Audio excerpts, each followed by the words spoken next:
सुनहरे गोबर की कथा।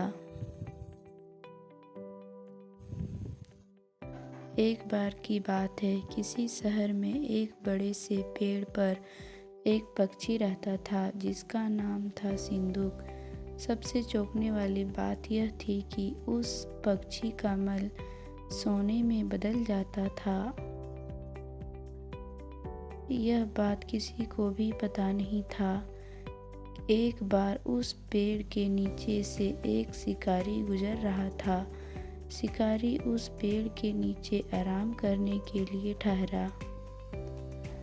वो आराम कर ही रहा था कि इतने में सिंदूक पक्षी ने उसके सामने मल त्याग कर दिया।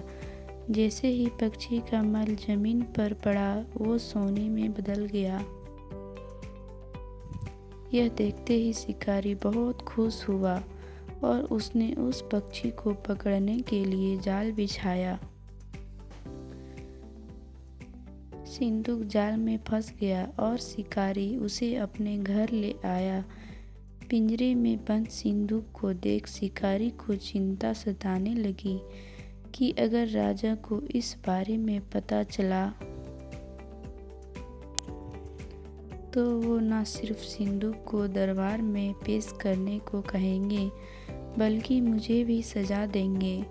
यह सोचकर डर के मारे शिकारी ने खुद ही सिंदूक को राज दरबार में पेश कर राजा को सारी बात बताई।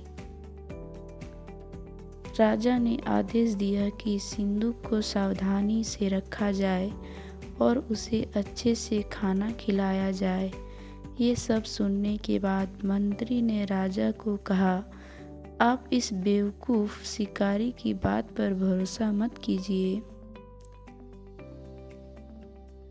कभी ऐसा होता है क्या कि कोई पक्षी सोने का मल त्याग करे?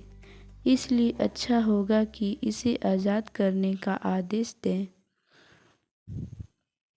मंत्री की बात सुनकर राजा ने चिड़िया को आज़ाद करने का आदेश दिया।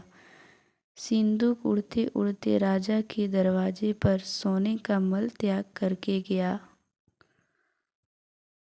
यह देखते ही राजा ने मंत्रियों को उसे पकड़ने का आदेश दिया, लेकिन तब तक वो पक्षी उड़ चुका था।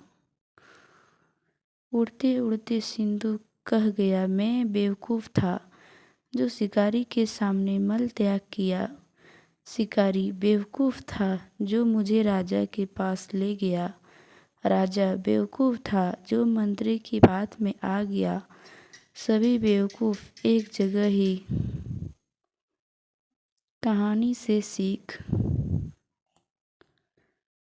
कभी भी दूसरे की बातों में नहीं आना चाहिए और अपने दिमाग से काम लेना चाहिए।